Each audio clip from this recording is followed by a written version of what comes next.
نبينا وسيدنا محمد وعلى آله وأصحابه أجمعين. أما بعد، رب اشرح لي صدري ويسر لي أمري واحلل عقدة من لساني yafqahu qawli. Segala puji bagi Allah, kemudian salawat dan salam pada Rasulullah, pada keluarga dan seluruh sahabat-sahabatnya.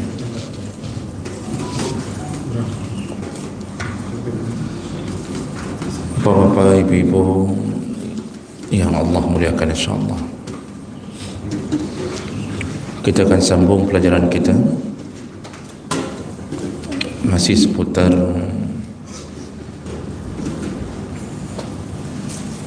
tentang walimah. Di pertemuan yang terakhir kita sedang membahas tentang syarat-syarat kapan seseorang wajib hadir apabila diundang di walimah pernikahan. Dan kita sudah bahas beberapa perkara. Yang pertama, wajib hadir apabila di tempat walimah tersebut tidak ada ancaman bagi orang yang diundang. Artinya tempat tersebut aman untuk dihadiri. Apabila kita diundang namun kita yakin ada musuh kita berada di tempat walimah tersebut yang takut nanti menimbulkan pertengkaran atau penganiayaan, maka di saat seperti itu tidak wajib berhadir. Kemudian yang kedua, wajib hadir apabila tidak ditemukan kemungkaran di tempat walimah tersebut. Artinya apabila ada kemungkaran di tempat walimah tersebut, maka tidak wajib hadir. Kemungkaran itu bisa berupa makanan dan minuman yang dihidangkan berbentuk makan dan minum yang haram. Bisa juga settingan acara dihiasi dengan hal-hal yang melawan syariat, apakah berjoget-joget, menari, bernyanyi, keyboard dan seterusnya. Itu menyebabkan tak wajib hadir. Kemudian berikutnya yaitu tidak ditemukan di tempat walimah tersebut gambar, lukisan atau patung makhluk hidup. Artinya apabila di tempat walimah tersebut ada patung atau lukisan yang berbentuk manusia atau hewan lalu dijadikan perhiasan di tempat walimah, maka gugurlah kewajiban hadir. Karena Nabi dulu pernah diundang oleh Ali bin Abi Thalib, menantunya sekaligus sepupunya, untuk makan di rumahnya. Ketika Rasulullah datang, beliau melihat di gorden di rumah Ali ada gambar makhluk hidup. Langsung Rasulullah keluar dari rumahnya dan dikejar oleh Ali. Ditanya, kenapa engkau keluar padahal makanan belum dimakan? Apa jawaban Nabi? Di gordenmu ada gambar makhluk hidup, maka aku tidak akan masuk ke dalam rumahmu, karena malaikat tidak akan masuk ke dalam rumah yang ada gambar lukisan atau patung makhluk hidup. Ini sudah kita jelaskan panjang lebar, tidak perlu kita ulang kembali. Yang dimaksud di situ adalah makhluk hidup, manusia dan hewan. Jadi kalau gambar bunga-bungaan, pemandangan yang tidak ada manusia dan hewan dalamnya tidak mengapa. Sedangkan memajang foto pengantin sebenarnya masih dibolehkan, karena foto di sisi pandangan jumhur ulama tidak termasuk bahagian lukisan, tetapi hati-hati, bisa masuk kategori menimbulkan fitnah. Jadi fotonya bisa menimbulkan fitnah, apalagi foto pengantin itu diambil memang yang terbaik dan dengan solekan-solekan yang sebenarnya tidak boleh dipertontonkan. Jadi hati-hati kalau dia bisa menimbulkan fitnah. Dan yang terakhir yang kita bahas yaitu masih di dalam satu hadis, juga tidak wajib hadir di walimah kalau pemilik walimah atau sahibul hajat memelihara anjing. Jadi di tempat walimah tersebut ada anjing yang dipelihara, maka gugurlah kewajiban hadir, karena malaikat pun tidak mau masuk ke dalam walimah, ke dalam rumah yang di dalamnya ada patung, lukisan dan anjing. Ini juga sudah kita jelaskan bahwa Jibril alaihi salam pernah tidak mau masuk ke rumah Nabi karena ternyata ada seekor anak anjing yang masuk dengan sendirinya ke rumah Nabi. Dan Nabi mengira Jibril tidak menepati janji. Ternyata karena Jibril tak bisa masuk ke rumah yang ada anjing. Di samping itu, barang siapa yang memelihara anjing dikurangi pahalanya setiap hari 2 qirat. Manik tanah kalban, kata Nabi, barang siapa yang memelihara anjing, yunqasu anhu kulla yawm qiratain, maka dikurangi pahalanya setiap hari 2 qirat. 1 qirat itu sebesar gunung Uhud, 2 qirat 2 gunung Uhud. Maka siapa pelihara anjing nanti bertemu dengan Allah tidak menemukan lagi pahala hajinya, pahala sedekahnya, sudah habis dimakan oleh anjing. Nah, jadi tidak perlu hadir di walimah yang ada dipelihara anjing dalamnya. Kita lanjutkan.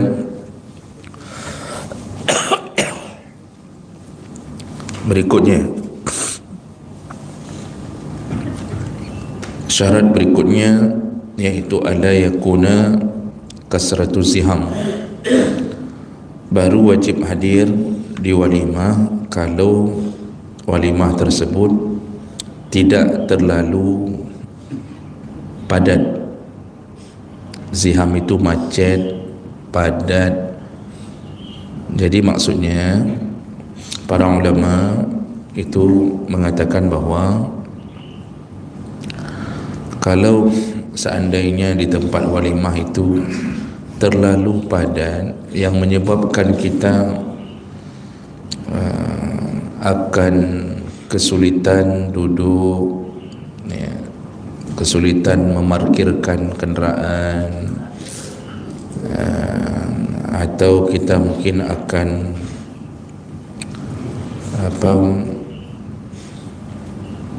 terjadi ikhtilat, nanti dijelaskan ke belakang lagi, bercampur baur laki-laki perempuan,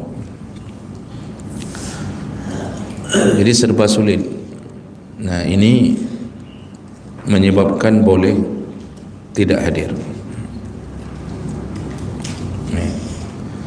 Biasanya kan kita mengalami hal seperti ini ketika menghadiri walimah orang-orang besar atau walimahnya para pemuka agama.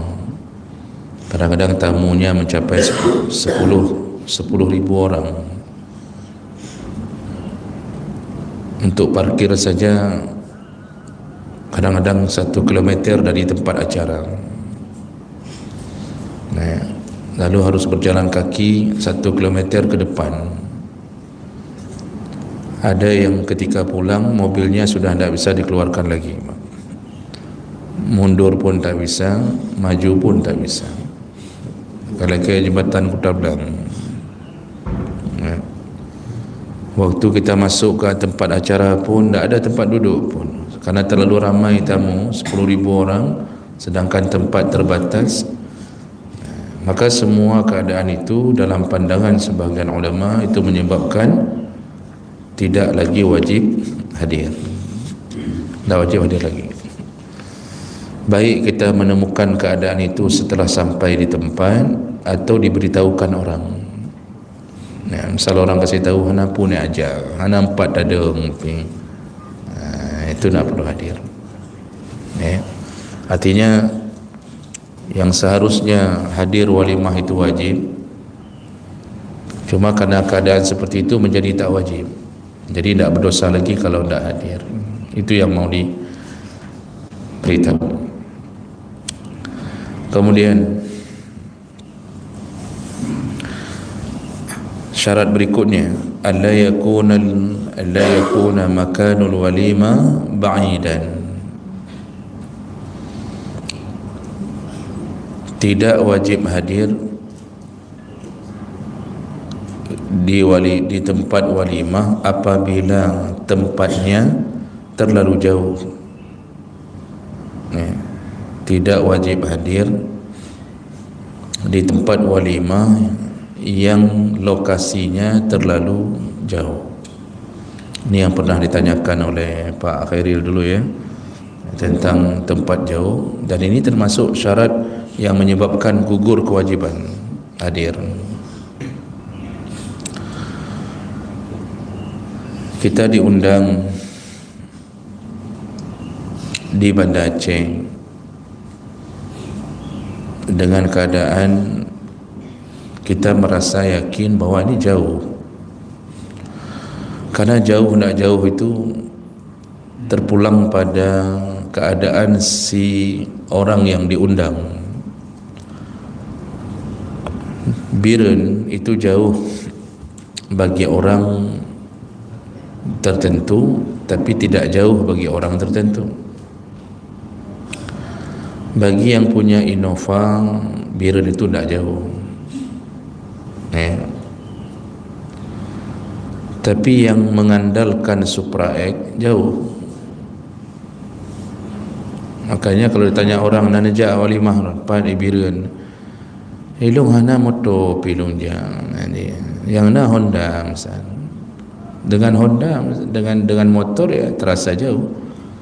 Maka bagi dia gugur kewajiban itu, tidak wajib hadir. Tapi mungkin bagi sebahagian orang yang punya fasilitas dengan cepat bisa mencapai ke sana, itu mungkin tidak jauh.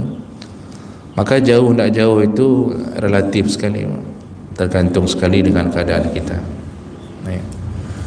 Oleh karena itu, kalau kita yakin bahwa memang ini jauh menurut kita, maka tak wajib hadir. Tak wajib hadir.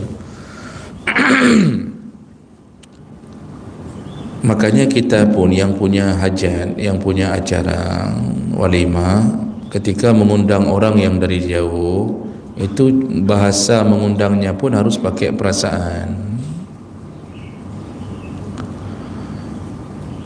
Ada orang yang kadang-kadang mengundang, ni buat acara di Medan, waktu mengundang maksa.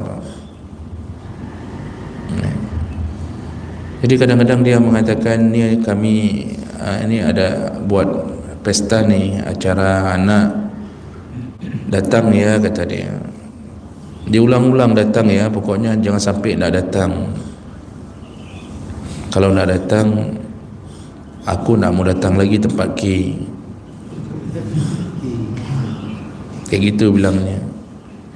Biasanya kalau dah kayak gitu tu biasanya bestie. Ya, pokoknya kalau K nggak datang, aku nggak mau datang lagi tempat K. Cur kiki aja datang, kata dia. Maksa datang. Jadi kita dengan undangan gaya begitu kan udah mulai mikir-mikir, mangan hantaja. Sudah ditelepon, di WA, akhirnya terpaksa pergi. Sekali pergi habis peng 5 juta.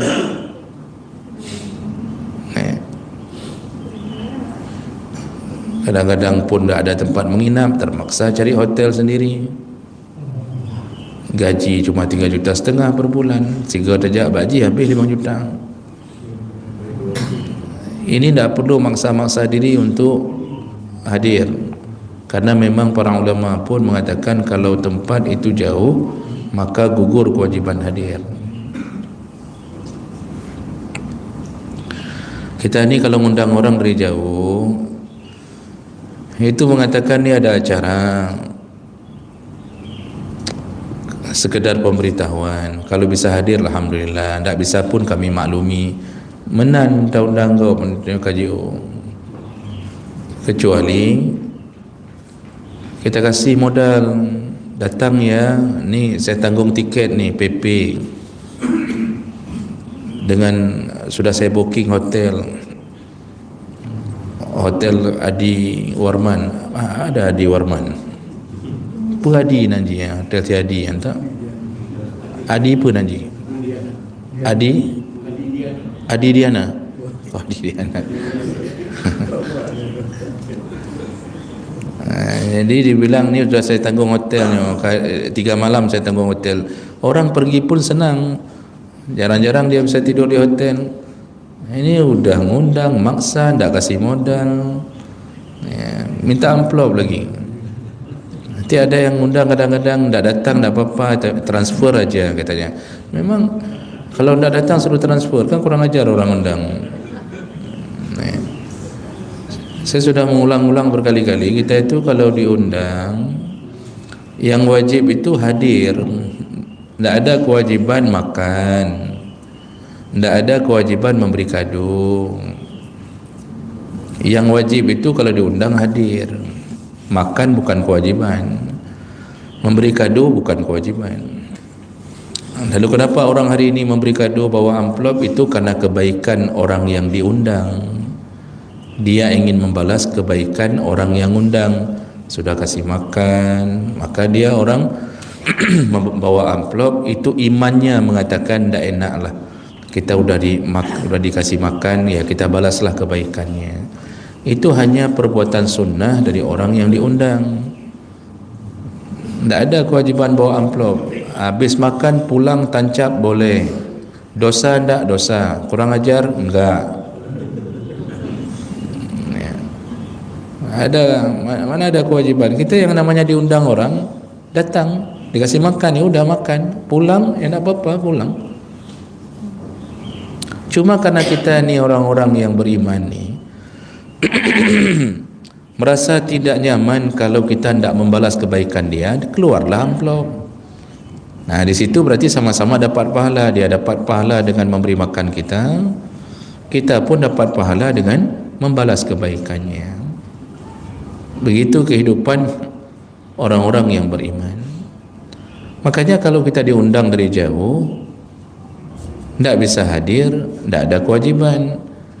Cuma adat istiadat kita di Aceh sini biasanya kalau yang buat acara saudara, punya hubungan saudara, itu biasanya kita bantu.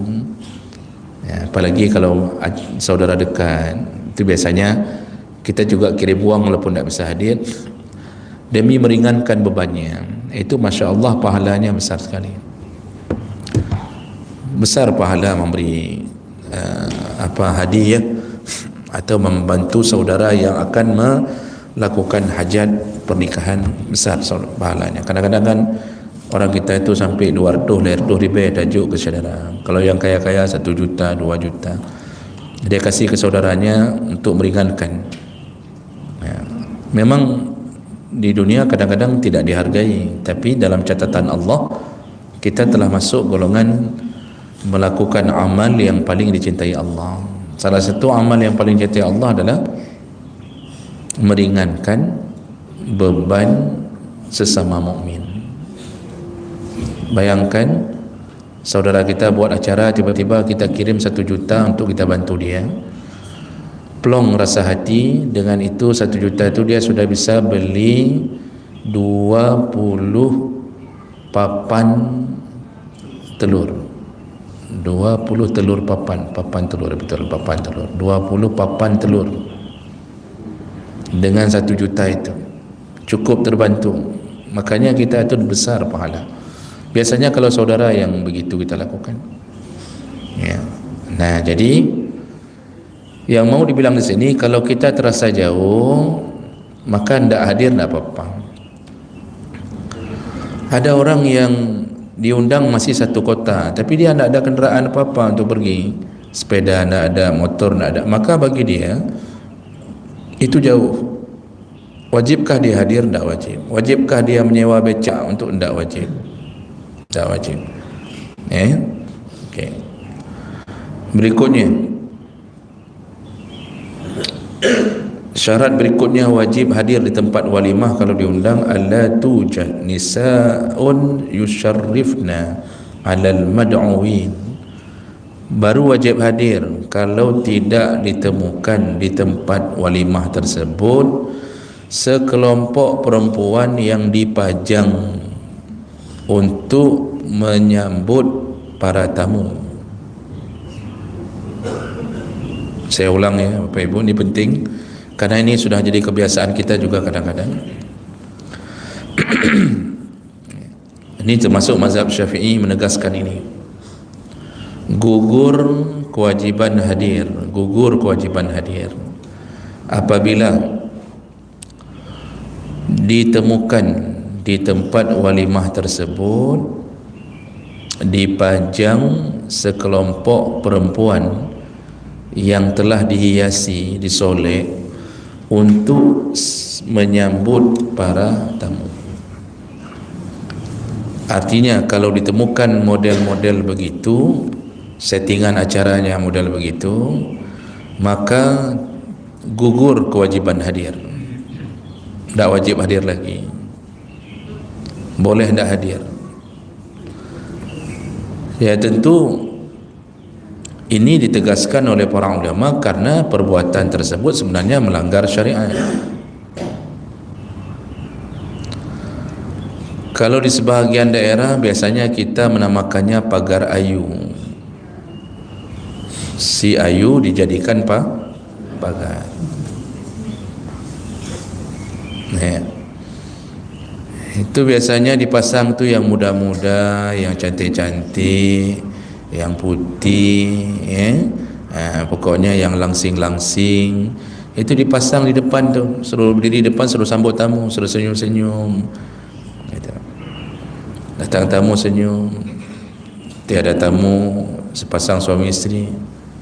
Senyum dia sama suami, suami pun ikut senyum. Ditepuk sama isteri dari belakang.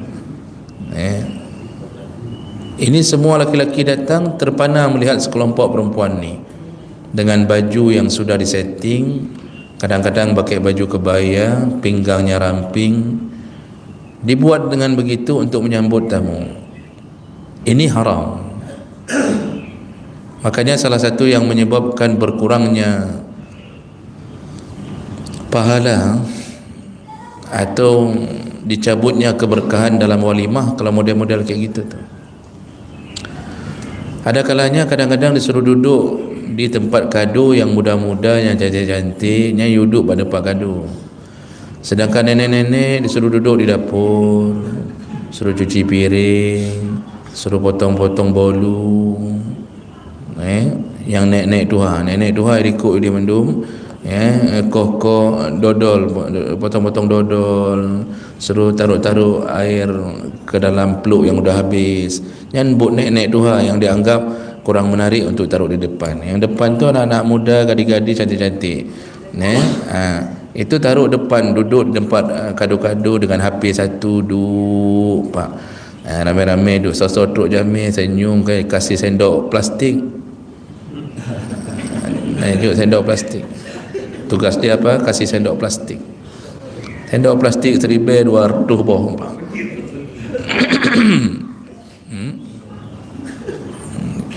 Kita beli mi pangsit saja tetap kasih sendok plastik. Waktu ke walimah kasih juga sendok plastik.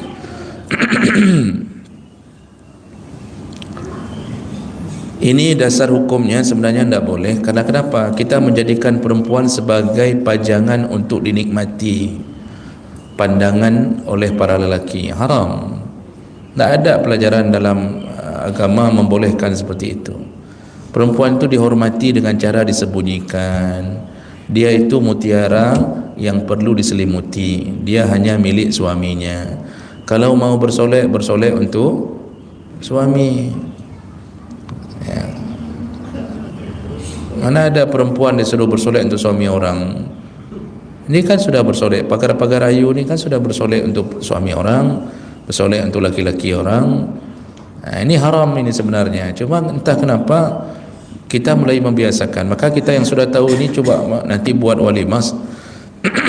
Baik dah pegang lagi. Kalau perlu suruh duduk di tempat kado tu nenek-nenek yang pakai cadar lagi. Suruh duduk di tempat kado yang bercadar, aman dari fitnah. Jadi kalau tak ada yang bercadar, ya nenek-nenek lah suruh duduk tempat kado tu. Maka orang begitu lihat nenek-nenek, kadonya dikurangi, dikurangi. Itu menunjukkan apa? Kita ni sebenarnya sudah mulai membiasakan sesuatu yang tak dibolehkan. Tak boleh memasang pagar-pagar ayu untuk nyambut tamu, tak boleh. Bagaimana kalau yang dipasang laki-laki? Itu tak ada masalah, karena perempuan dia tak terlalu tertarik dengan laki-laki. Tak terlalu tertarik. Masa dipasang laki-laki di tempat gaduh, ruinang mengenging pihan. Karena kan sudah pernah berkali-kali kita mengatakan bahawa perempuan disolek itu menimbulkan syahwat laki-laki. Laki-laki disolek menimbulkan kejijikan para perempuan.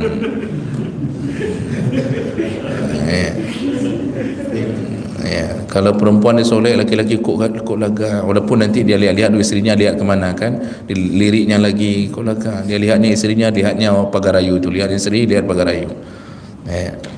Seakan-akan seperti bermimpi di siang bolong.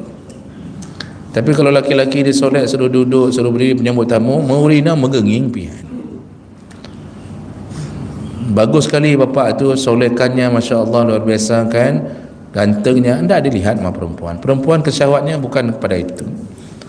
Perempuan itu yang perlu wang belanja. Perempuan itu perlu hadiah, kasih cincin, kasih kalung. Itu yang perlu. Belikan baju. Kalau itu sudah kita lakukan, laki-laki model apapun dia tetap mencintainya. Tak ada kepala laki-laki itu pun tetap dicintainya. Jadi ini jangan lagi dibuat. Ini kita sudah menuntut ilmu dan sudah faham. Jangan buat lagi model-model begitu. Artinya jangan pajang anak-anak gadis di depan untuk menjadi penghias walimah. Suruh duduk aja ibu-ibu di depan situ. Ini kok banyak ibu-ibu kita di komplek, kok banyak saleh-salehah lagi duduk di depan.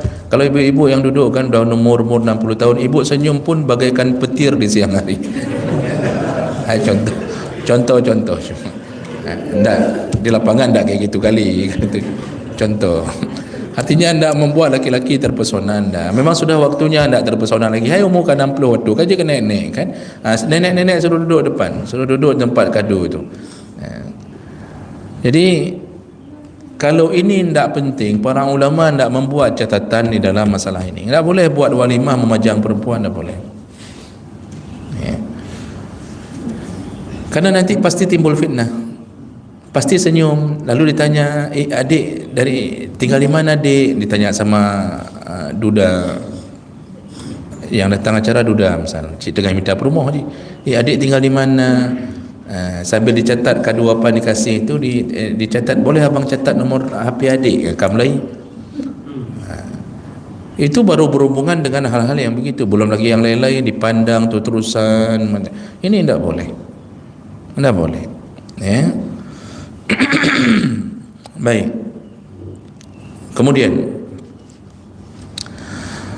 syarat berikutnya, baru wajib hadir, alla yakuna bimakani da'wah ikhtilatun nisa' birijal. Baru wajib hadir di tempat undangan walimah kalau di tempat tersebut tidak terjadi ikhtilat antara laki-laki dan perempuan. Ikhtilat itu bercampur baur antara laki-laki dan perempuan. Artinya kalau di tempat walimah kita melihat keadaan sama sekali tidak teratur, sudah ngepok-pok punggung, urina nguragam, sudah bercampur baur laki-laki perempuan di situ. Ini yang model-model walimah settingan begitu, tidak dipisahkan laki-laki perempuan, maka kita ni bisa tidak hadir. Atau begitu lihat keadaan kapal orang hana di sini tempat duduk perempuan, di sini, di situ juga duduk laki. Ngambil kadang-kadang waktu ngambil nasi pun kadang-kadang di tempat yang sama. Kamu lawak-lawak hinan. Yang ibu-ibu keluar, yang bapa-bapa masuk, dia popok punggung. Bapa-bapa memang senang popok punggung. Tak semua bapa-bapa. Bapa sini dah. Bapa-bapa di Afrika biasanya. Bapa-bapa di Kamboja biasanya itu begitu kan. Ini haram. Ikhtilat ini sangat dijaga oleh Nabi SAW. Sangat dijaga. Sampai perempuan dulu yang datang ke masjid untuk melakukan solat jamaah di masjid, dari dulu sudah ada perempuan solat di masjid. Walaupun solat di rumahnya lebih bagus, tapi kalau dia ke masjid tak boleh larang, dan pahalanya dapat pahala jamaah. Apalagi menuntut ilmu seperti begini, datang untuk bertambah dengan menuntut ilmu. Nabi itu saking menjaga hubungan antara laki-laki dan perempuan, jangan sampai bercampur baur. Itu ibadah tu. Apa yang Nabi lakukan? Dalam beberapa hadis sebutkan, Nabi kalau sudah habis salat itu menyuruh laki-laki untuk jangan keluar dulu. Nabi diam, dia memberi kode, memberi isyarat jangan keluar dulu, supaya perempuan habis keluar dari masjid baru laki-laki keluar. Kemudian Nabi menyuruh Ibnu Umar membuat pintu khusus untuk perempuan supaya tidak masuk bercampur dengan laki-laki. Kemudian ketika perempuan sudah keluar dari masjid, Nabi sampai mengawasi mereka. Waktu awal-awal mereka keluar dari masjid, rupanya mereka jalannya ke tengah jalan gitu, udah sama pulangnya ke tengah jalan. Apa kata Rasulullah? Rasulullah menegur mereka dengan mengatakan, alaikunna bihafatit tariq. Mulai besok, kata Rasulullah, perempuan yang pulang dari masjid, waktu pulang bihafatit tariq, jalannya harus di pinggir, jalan di pinggir. Padahal kan laki-laki belum keluar tu, masih di masjid, tapi sudah dilarang oleh Nabi, jangan jalan ke tengah, jangan ke tengah, jalannya ke pinggir. Mulai besok perempuan-perempuan berjalan ke pinggir, sampai mepet di dinding-dinding, tembok-tembok yang berada di pinggir jalan. Begitu keterangan hadis. Saking taatnya mereka ke Nabi. Makanya urusan perempuan dijaga betul sama Nabi. Perempuan itu itu betul-betul terhormat di dalam agama. Hati-hati bapa-bapa yang mungkin lalai, kurang berhati-hati, jangan sampai istrinya menjadi penyebab dia masuk neraka. Katanya dah sembahyang jamaah tapi jaga jamaah, puasa Senin Khamis tak tinggal, sedekah Masya Allah, tapi isteri pakai baju ketat tak pernah dia marah. Isteri keluar dari rumah tak berjilbab, waktu keluar dengan celana, kadang-kadang tak pakai celana pun. Seperti tak pakai celana maksudnya, dengan celana apa itu namanya itu, legin, apa yang ketat, apa namanya ibu? Legin itu ketat Masya Allah. Di Uragam dengan kopiah sabah, ngeja kerung, jak sembahyang, isteri lewat, bang adik ke pasar dulu ya, dia dengan celana ketat, tak marah dia. Ini semua amal kita ini nanti walaupun ditimbang Allah, tapi hati-hati kalau isteri-isteri kita ni hendak kita peringatkan, ni isteri-isteri yang bermasalah maksudnya. Kalau di sini kan insya-Allah aman-aman lah kan. Ni isteri-isteri yang bermasalah, kita laki-laki diminta pertanggungjawaban, Pak. Rasulullah langsung mengatakan dalam hadis, semua isteri, semua suami ra'in, dia pemimpin untuk keluarganya, li ahli, dan nanti semuanya mas'ulun, ditanya oleh Allah tentang apa yang dia pimpin. Ini ada penyakit ni, Pak, penyakit uragam saleh, tapi istrinya tidak dia pedulikan, tidak dinasihati. Begitu saja hari-hari kakak dengan baju ketat, dengan luar ketat, tebik-tebik aja ya. Jadi perempuan itu paling mudah masuk surga kalau dia melakukan hanya 4 perkara. Ini nanti salah satunya berhubungan dengan kehormatannya. Hadis Nabi menyebutkan apa? Dipatenkan oleh Nabi, perempuan itu bisa masuk surga hanya dengan 4 perkara. Apa dia? Yang pertama, salat 5 waktu. Perempuan tak salat sunnah pun tak apa-apa, yang penting jaga yang 5 waktu, betul-betul jaga, usahakan diterima. Yang kedua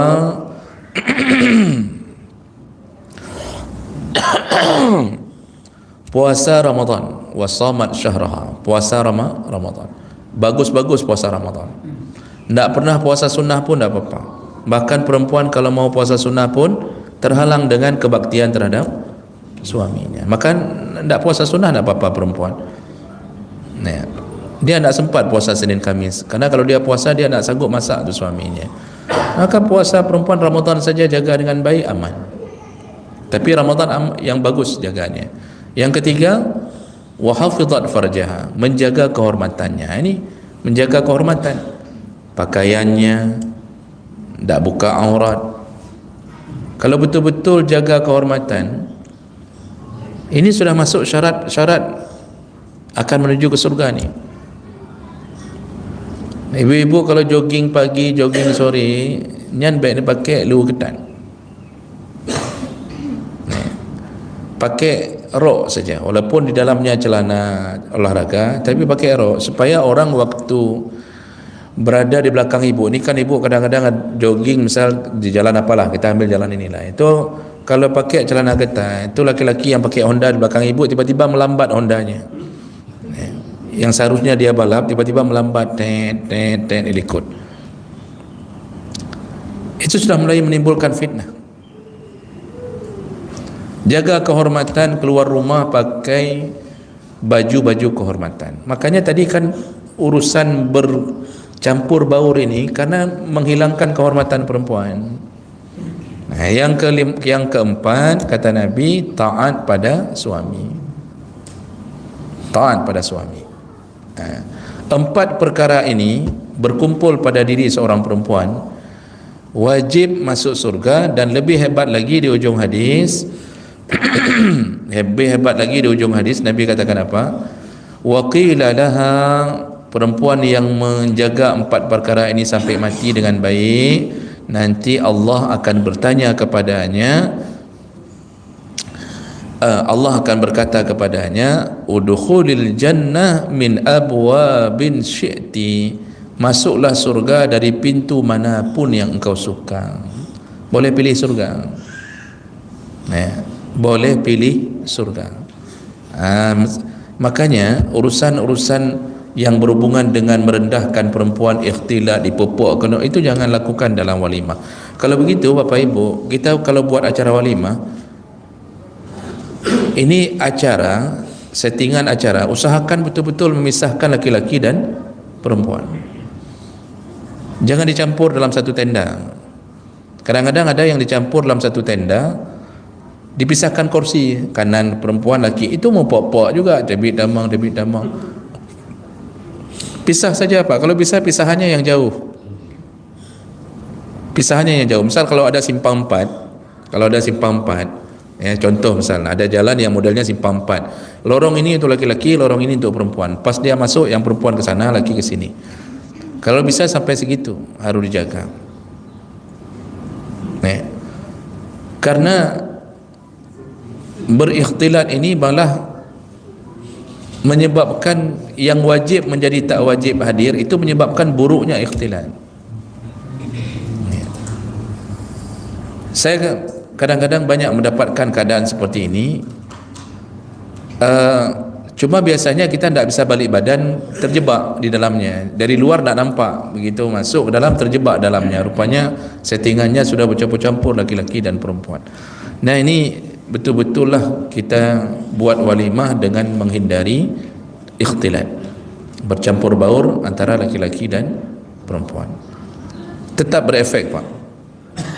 Bapak Ibu bisa bayangkan, pesantren yang mengumpulkan laki-laki dan perempuan dalam satu lokasi, hampir semuanya berefek. Minimal mereka itu main cewek, minimal saling kenal, saling senyum, lalu membuat mereka itu kemudian berubah niat belajar menjadi hal yang lain. Itu pesantren Pak, yang mengumpulkan perempuan satu lokasi. Misal ini satu lokasi, ini satu area, asrama perempuan kanan, asrama laki kiri, tapi waktu masuk ke lokal itu bertemu. Ini tetap berefek. Itu pesantren yang tiap hari diisi Al-Quran, hadis, baca kitab, tetap main cewek. Paling kurang dah mulai mencukai-cukai, nyanyi adiknya ke tanda, adiknya ke tanda. Ini bukan pengalaman pribadi. Itu pesantren model begitu. Mana ada pesantren kumpul laki-laki perempuan yang beres ketika keluar alumninya menjadi orang yang betul-betul terjaga iman? Tak ada. Ada nanti pun itu memang beres je memang dari orang tuanya, didiknya begini bagus. Tapi yang keluaran begitu tak, susah dapat yang baik. Tapi kalau pesantren laki saja, perempuan pun lokasinya kadang-kadang tak bisa menjangkau tempat laki ini, tak bisa jangkau. Memang tak ada akses untuk bisa bertemu misal. Itu manajemen sendiri. Itu rata-rata ya, dari sisi itu sudah terjaga. Dia semangat belajarnya pun bukan karena ceweknya, bukan karena pacarnya. Semangat belajar pun terjaga karena memang dari Allah yang beri. Itu pesantren. Bagaimana kalau kita yang buat acara suka-suka kumpul dalam satu gedung, mau tapak, ini ngagam, pasti ada fitnah-fitnah yang terjadi, ya. Baik, jadi itu semua adalah syarat-syarat yang kita sudah bahas nih. Itu syarat-syarat yang berhubungan dengan tempat. InsyaAllah Sabtu depan kita akan bahas masuk ke syarat-syarat yang berhubungan dengan orang yang mengundang. Nah, ini tadi kita sudah bahas nih syarat-syarat yang berhubungan dengan tempat walimah, kapan kita wajib hadir. Mulai Sabtu depan insyaAllah kita bahas syarat-syarat yang berhubungan dengan orang mengundang. Apakah wajib hadir atau tidak, lihat orang yang mengundangnya bagaimana, begitu.